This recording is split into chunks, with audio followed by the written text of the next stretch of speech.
This is Andrea Schneider. Hi, this is Andrea Schneider, and I'm a 50-year-old woman who loves to stay fit and help other people get healthy, and studying to be a sports nutritionist. Will be soon, so adding even more credentials behind what I've been doing for years. I've got my good friend Karen, who's a nutritionist, and I'm going to be asking her some questions that I think are really going to be beneficial to you. So I'm so happy to have Karen here. Karen, will you please introduce yourself? Hey, Andrea, thank you so much for being here, for inviting me too. And I'm a holistic nutritionist, and currently I'm in Phoenix, Arizona. And Karen and I have known each other for a couple of years. We've bounced a lot of things off each other, and we're currently students in each other's courses and really learning from each other every single day. 'Cause sometimes we think we know something, but then are we really doing it? We're maybe telling other people about doing it, but are we doing it for ourselves? So to be honest with you, Karen and I have been discussing, we've got some issues ourselves. And so we're pushing through them, right, Karen? And Oh, helping yeah. each other on a sometimes daily basis or weekly basis of, this is what's going on with me. We're being honest, and then we offer some suggestions, and we then use what we can to implement and get ourselves stronger and happier and healthier, because the better we can be, the more we can help other people. And so just so you know, when you're watching this, you're not alone with your health issues and your stress and your whatever is going on, your sleepless nights and your weight gain and things like that. And so Karen, I want to ask you a couple of questions, and hopefully some lights will go off in people's heads and say, yeah, that's something I can do easily, and that can really help me. So the first thing, I know everyone's not alike, and we all have different ways of eating, but as a nutritionist, you probably have come up with some common things that, as a rule of thumb, could help a lot of people. So can you share some of those with us, please? Yeah, absolutely. So we're all different, like you said, definitely. And if we eat the food that came out of the ground or was attached to the ground in some way, we're definitely better off. And it doesn't matter if you're a carnivore or a vegan. I mean, that's just a really great rule of thumb to follow. If it's highly processed foods, for the most part, they're devoid of natural nutrients that your body needs to allow for hormones and bodily systems to function properly and to keep your immune system healthy. So, some of the other things that you can do is pay attention to the signs that and symptoms that your body is displaying. And I also believe in blood typing. Now, I didn't believe in blood typing until after I got my microscope and was able to put what I learned in school to the actual test. And I saw that there was definitely something to this. So basically what I did is every morning I would get up and I would check my blood, because it's a really good baseline. And then I would eat the foods that weren't right for my blood, and I would just do one at a time. So this took a while to do this, and my blood looked absolutely horrific. But when I ate the foods that were right for my blood type, it looked really, really good. So this sort of turned me on to the blood typing as well. And it's more or less taking it with a grain of sea salt, if you will. So it's looking at, if you're a blood type O, then it's more meat and vegetables. If you're blood type A, it's more fish. And blood type A is really the only one that can healthily be vegan or vegetarian. So all of this just really made me tune in to my own body. So I would take the blood type O, but I also tuned into how I felt. And if I ate certain foods that weren't right for me, then I started to notice that I would have nagging symptoms. And if I took those away, then I didn't have any problems. So symptoms are just really a way for your body's communication. So it's your body saying, hey, I don't like what you're doing, and I wish you would stop this.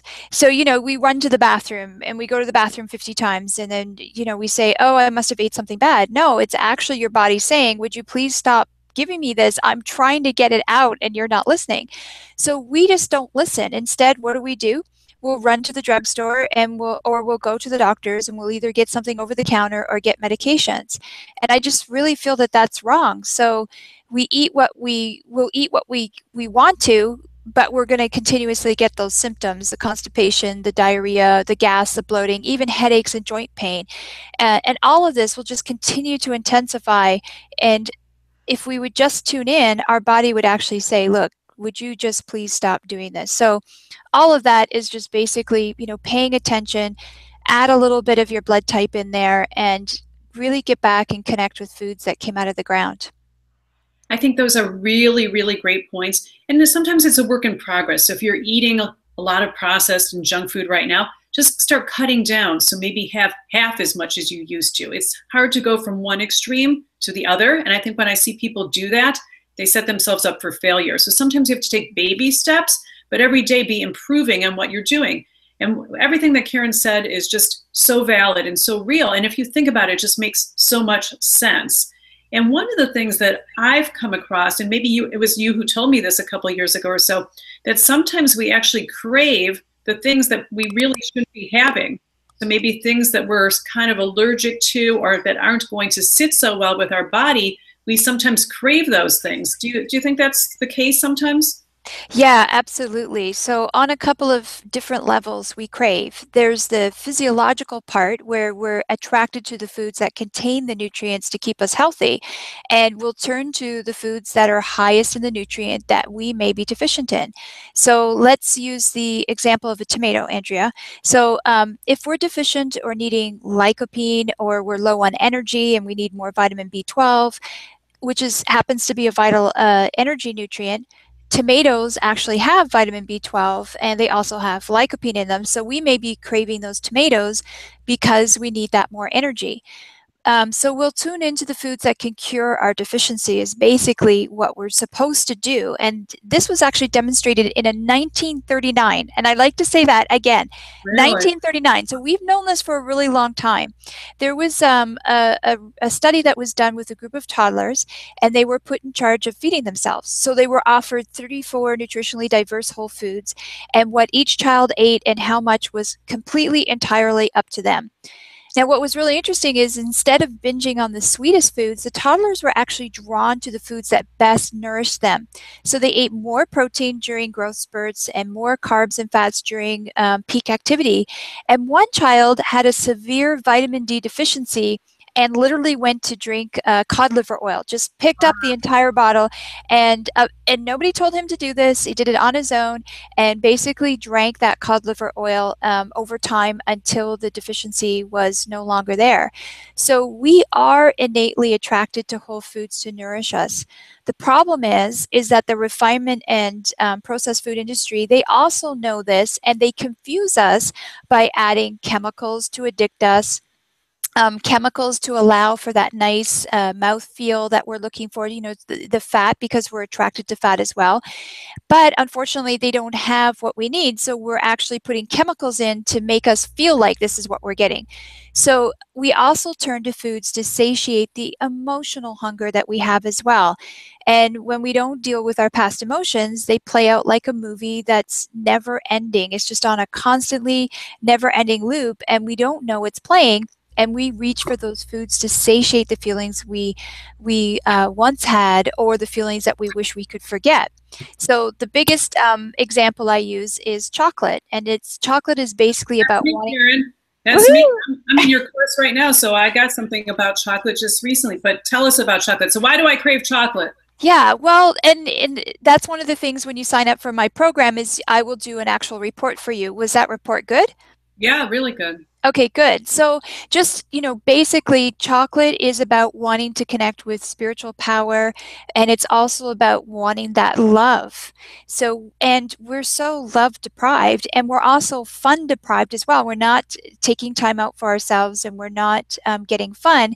So nuts and nut butter are also one of the foods that we're purchasing over and over again. And nuts and nut butter are about longing for fun. And of course, what are the top chocolates? Chocolate and peanut butter, chocolate and caramel, or chocolate, peanut butter, and caramel. And caramel is about joy and fun. So coincidentally, what do we have? Chocolate, peanut butter, and caramel. They're the #1 selling bars today. Yeah, that makes sense. And for me, I crave that every day. I have a little bit of chocolate. I've switched to dark chocolate just to get a little bit healthier with it. But I've eaten chocolate pretty much every day of my life for 50 years now, or maybe when I was a toddler I didn't, and I've gone short periods of time without chocolate, but then I feel kind of deprived. So I allow myself that little bit of chocolate. I figure there could be worse addictions in life. And I also crave nuts, like you said. I eat nuts every single day. So very interesting. So what do you think, if you were going to give some advice to people about maybe one or two or three things that they could be doing to really help their digestive system? Yeah, I love this question, Andrea, because I'm going to share two tips with you that are so powerful, and yet they cost nothing. It's absolutely nothing to do these. Are you ready? Sure. Okay. The first one is breathe. Just breathe. We don't breathe and we're constantly stressed out. And we have a couple of parts to our nervous system. We have the sympathetic nervous system, which is our ability to deal with stress. So that's our fight and flight. And we usually can't run away from our stress. So we're in a constant fight mode. But in case we can't run away, all of our energy is diverted to our muscles so that our body can respond based on what we need to do, either stay and fight or stay or run away. So this is not good for trying to digest because everything's diverted away. So when we breathe, and all it takes are 3 breaths, so in through your nose, hold for 1 sec, and breathe out through your mouth. That's all it takes, and you just need to do 3 of those. And what it'll do is it will tell your body, okay, it's all right for me to relax, and then it will switch you from fight and flight to actually feeling more relaxed, and it puts you into your parasympathetic nervous system, and all of the energy is brought back into your digestive system. In fact, the parasympathetic nervous system is known as the rest and digest. So once you're in that rest and digest state, then you can start digesting the food that you're about to bring in. So of course we're going to bring food into our mouth, and guess what? We have teeth. These are here for a reason. They're supposed to chew our food. They're supposed to break apart the food. And we want to break apart that food so that it can mix with our saliva. And the saliva is really important, Andrea, because it's loaded with enzymes. And those enzymes start to break down our food, especially our fats and our carbohydrates. And all of that happens right in your mouth. So just breathing and chewing can literally help with digestion. Now, those are things that we take for granted because most of us, unless you're on oxygen or some other reason, we're breathing, right? Or we wouldn't be sitting here, we wouldn't be talking. But are we breathing right? And I think Karen is so on target with that. These are things that we just assume we're doing right, and sometimes we're not. And so I'm a big proponent of really learning how to breathe right. And I know for me, when I'm in stressful situations, I really focus on my breathing or during exercise. And so sometimes I find it interesting, and I have an app, it's called Breathe to Relax, that I would recommend that you try. And I think Karen maybe tried it. But anyway, these are topics that we talk about in my Best You course, which I know Karen's a student in, and we're students in each other's courses because we're always continuously learning from each other and others. But what I try to teach people is really to focus on the breathing. And sometimes I find it interesting that when I'm breathing, I can breathe in, and I actually can exhale longer than I took the breath in. And so I'm like, where did that extra air come from?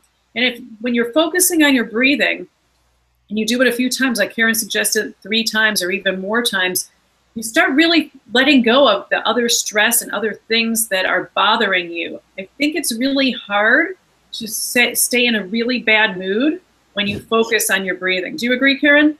Oh, yeah, absolutely. And just what you're saying there's 2 different types of breath. I mean, most of us just do this very shallow breath that's just from the chest. We're not doing that deep belly breath that's going to put us into that parasympathetic state. Yeah, absolutely. That app sounds really interesting. In fact, I think I was going through your course yesterday, and I got that module. Yeah, so I just haven't checked out the app yet, but now I'm definitely going to check it out.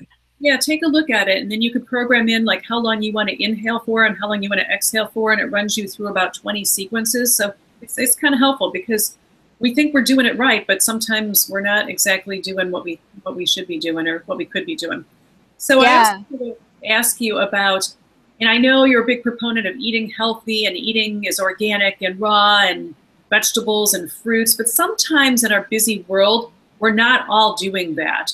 Or even if we are, sometimes I believe, and I think you would agree, that food has kind of gotten depleted. It's not as good as it was maybe 30, 40, 50 years ago. It was more nutritious then. And food really was food. Like now those little baby carrots, are they even carrots? I'm not sure they have any nutritional value. So even with a great diet, Would you suggest that most or a lot of people still add supplements, vitamins onto what they're already eating?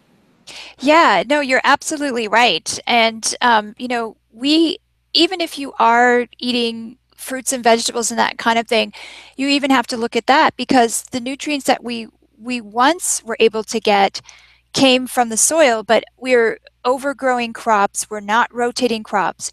We have chemical fertilizers, we have pesticides, we have herbicides, and all of this is depleting our soil.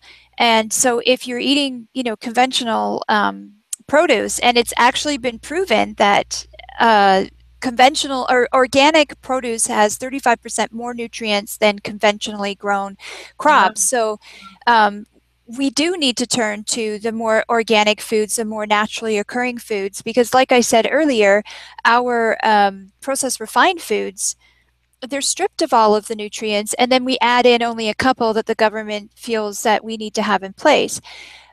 We also have what are called microorganisms that break down the soil and the sand and the rocks. And when they do this, they release minerals. And then the root that's in the ground then is able to take up those minerals, and it also takes up some of those microbials as well. And this is what we call chelation. And basically what it does is it just sucks up all of the minerals and some of those microbes and puts them into the stalk and into the stems and into the leaves and into the berries and into the nuts and the seeds and so on. And then we eat the plant, and that's how we utilize those nutrients. We break down that plant. Our body can already recognize those nutrients and just takes it in as just a really good thing. But our conventional livestock are fed genetically altered plants, and research has indicated that there's a deficiency in these conventionally grown plants. Like I said, we don't have the nutrients in there. We've also genetically altered them as well. And so we're not getting the amount of nutrients that we once would get from grass-fed or pasture-raised animals. We also feed the animals hormones and antibiotics, and sometimes they're getting synthetic vitamins and minerals just to keep them healthy. However, we don't get what we need because we're eating those highly processed fine foods. It's devoid of naturally occurring nutrients to feed our body, and we drink tons of caffeinated beverages, which leaches already scarce nutrients from our body. And our digestion, of course, is not working properly, so we're not utilizing what little nutrients we're getting. And it is so imperative that we supplement because of that. So you look at depleted soil, conventional crops, feeding hormones and antibiotics to our animals. Our animals are eating genetically modified food, so they're not even getting the nutrients that we need. We're eating those animals that are depleted of their nutrients. Where are we supposed to get our vitamins and minerals from? So I really believe that we do have to supplement. And you know what? Even Dr. Oz supplements. Right, right.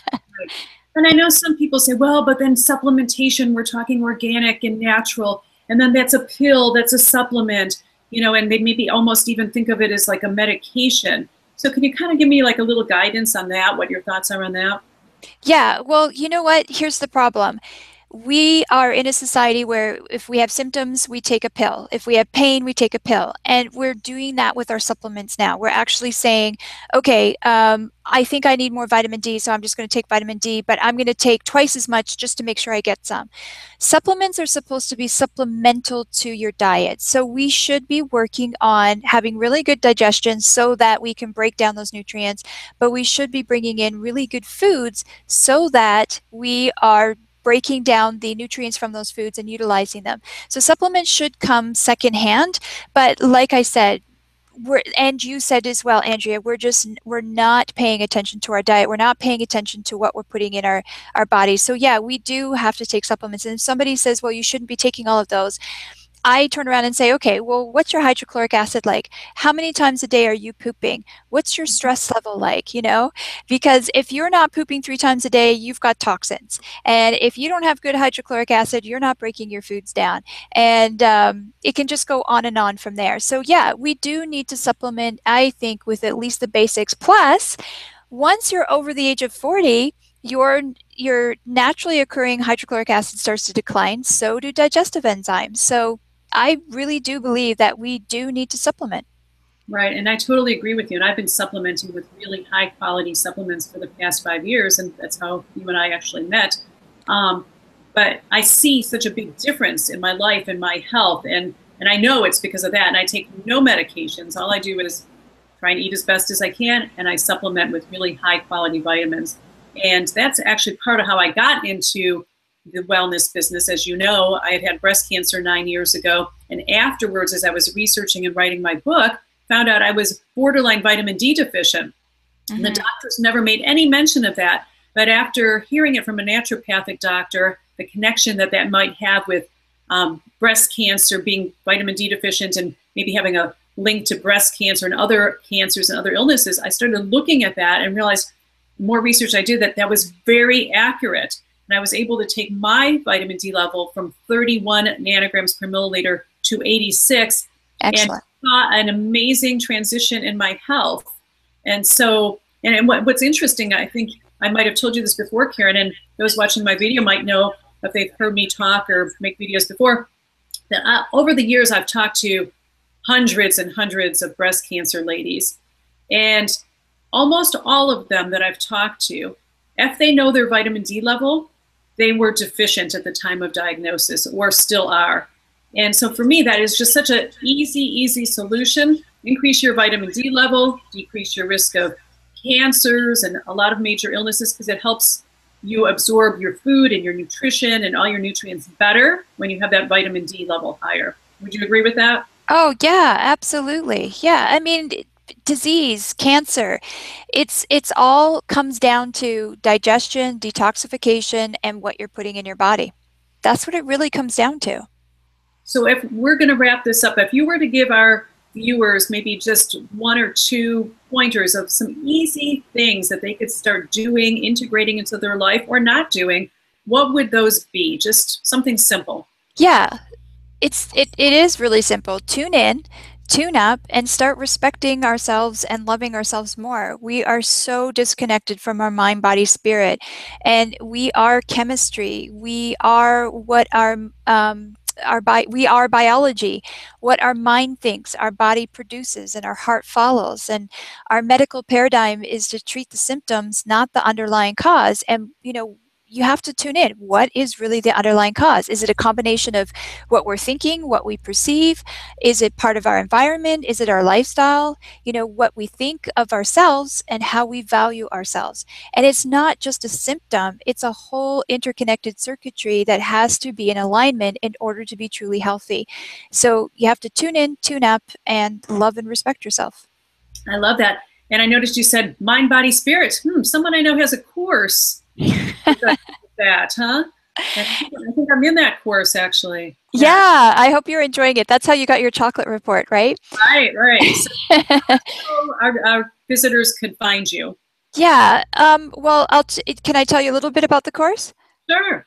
Okay, so if some of your listeners, they need to take back their health or find that love of their life or reach their goals, dreams, and aspirations, I really feel that this is a really good place to start. And it's such a simple place to start. So this is about a different way of thinking. It's about clearing the head trash so that you can get unstuck and live more of a happy, fulfilling type life.